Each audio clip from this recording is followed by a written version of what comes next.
Oh man, it's DC animation is so good. Okay, so a few things. It's film night, so we got to talk about films, right? We got to talk. I'm gonna do the same thing I always do. This is no unique. Hold on one second, though. I need it. I have to have it. Oh.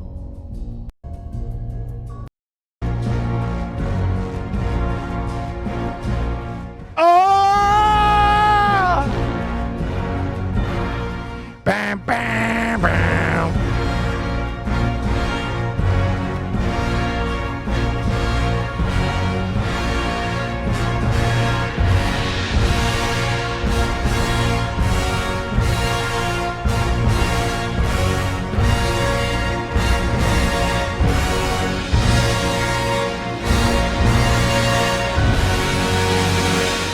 Okay, so you just watched a movie based on this comic book, The Dark Knight Returns from 1986 by Frank Miller.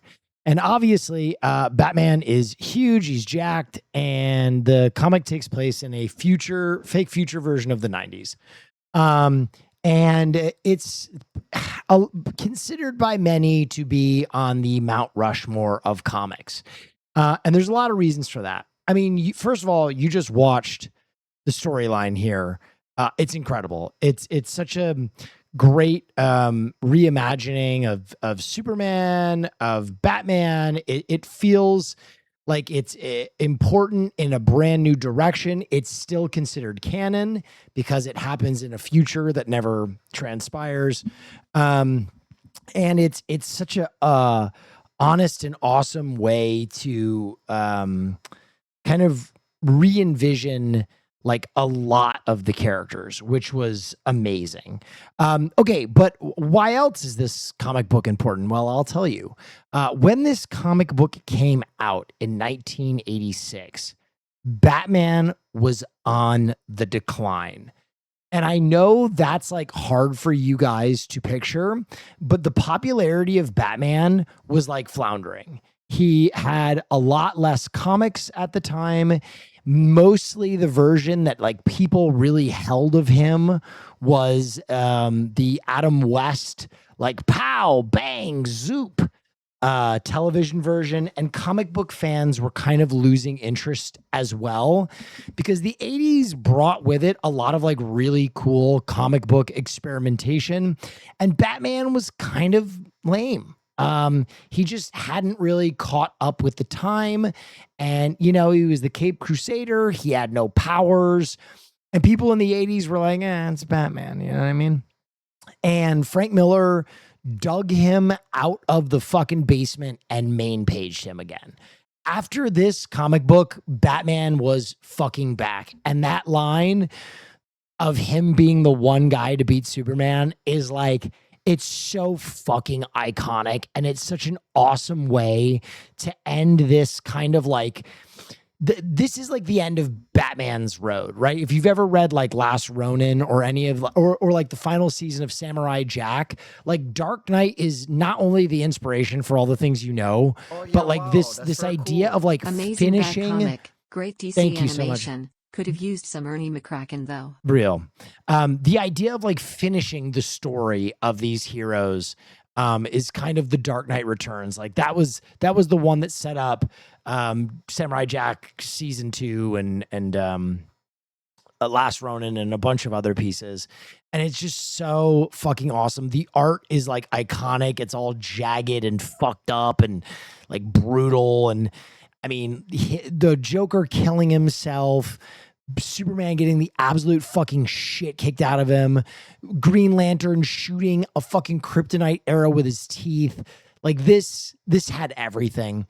And it's amazing because the inspiration that this had on filmmaking was like everything. Like you've seen this bat suit before. You've seen it in Batman vs. Superman, the most neutered comic book of all time. You know, this Batman style was kind of the total inspiration for Batman as we know him.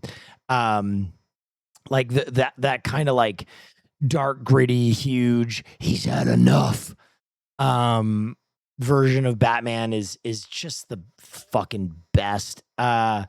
Also, he's just like he spends the entire comic aura farming. You know what I mean? Like when he's like, well, Bruce, what are you gonna do about the mutants? And he's like, I'm gonna fucking fight him in a mud pit.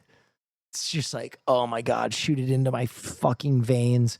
Um, but it's really interesting because I think for DC fans, I'm positive now that you guys haven't watched a lot of DC animation, because it's always been really frustrating, for DC fans, because as shitty as our live action projects have been, the comics and the animation have been fucking excellent.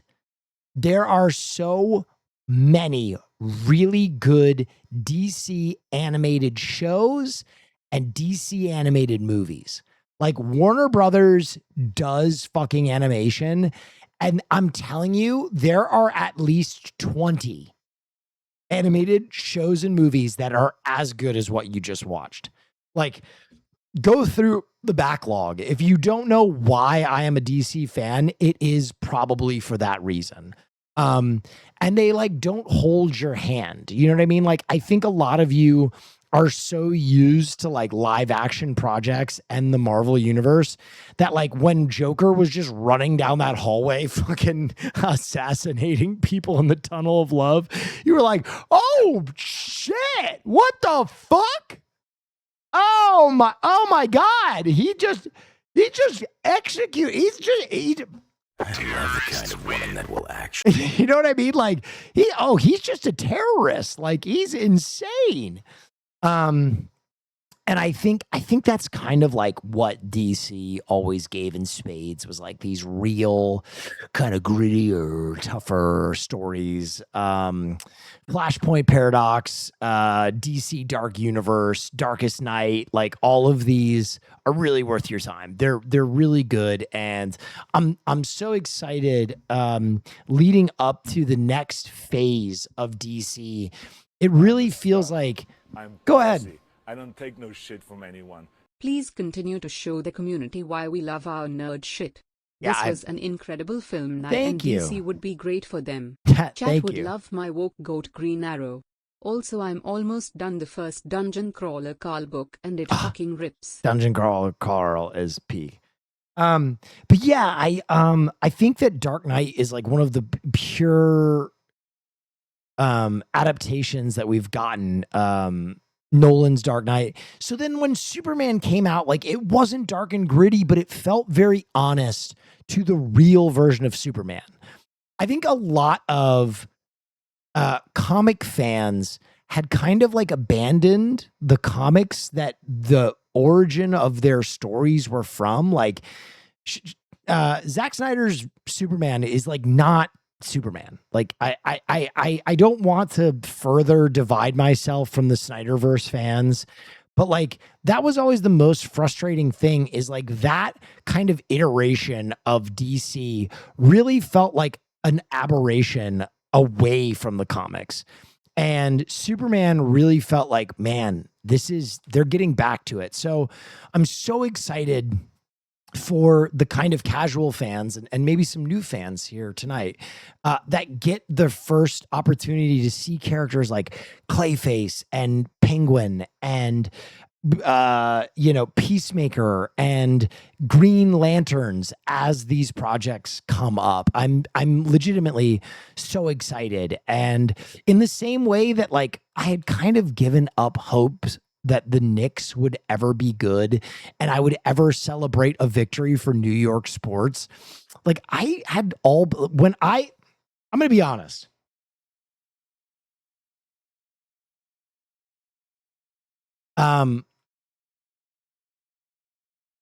This movie almost killed me. 2023's The Flash almost killed me. It felt like the death of hope. Like it was so awful and it was so far removed from anything that I had fallen in love with, that when I was sitting in a movie theater watching that movie, I was like, we're never going to get any of these characters I love in like a true version. And Marvel fans are always going to have this awesome cinematic universe. And it just feels so unfair that all these people will look at characters I love like a joke. Superman's a joke. Aquaman's a joke. Green Lantern's a joke. The Flash is a joke. And I was like, this is it. This is how, for the general populace, these characters' legacy will be remembered, is as kind of like these cartoonish, crappy, not entertaining characters that were just the little brother to Marvel. And it's so the opposite. So I knew we were going to watch some DC projects because in 2 weeks, like Green Lantern, one of my favorite characters in all of nerddom, is finally fucking redeemed. And like, honestly, it might not be perfect. It might not be a 10, but it won't be as bad as that last Green Lantern project. I promise you that. You know what I mean? Who's your favorite girl in DC? Power Girl. Come on, man. Come on, man. Talk to me. Y'all know. Yo, knowers? Yo, any knowers out there? Any knowers out there?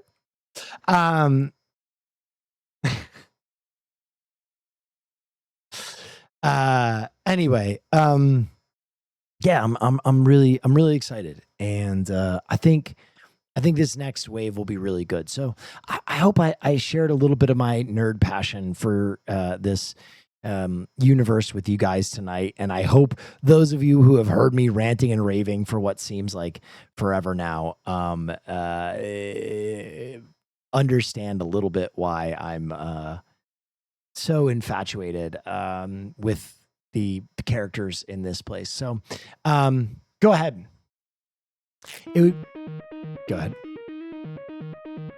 It would awesome if we checked out one of the Green Lantern animated movies before Lanterns premieres. Yeah, I mean, we'll nice see what's way available. To introduce the community to the lore. I just think that project is like the best gateway, honestly, because it's characters that everybody knows in a way that you've never seen them, and it feels oddly familiar because the project has been borrowed from so many fucking times that like it's just mwah, just so good.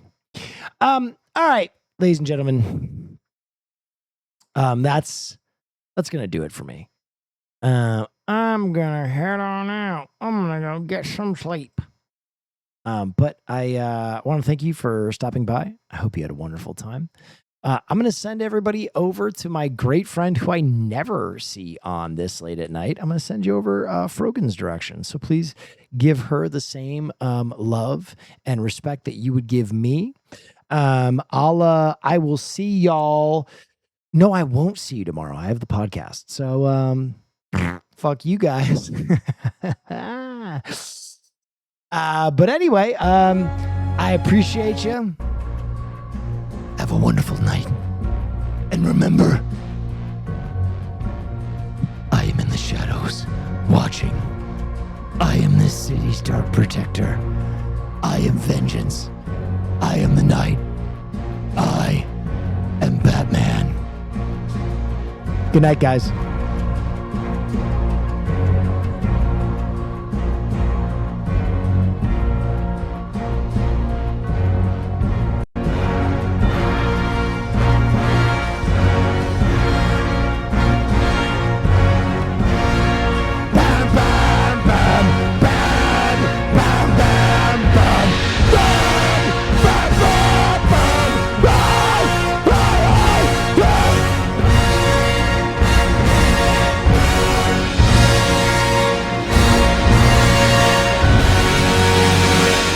Stay dangerous.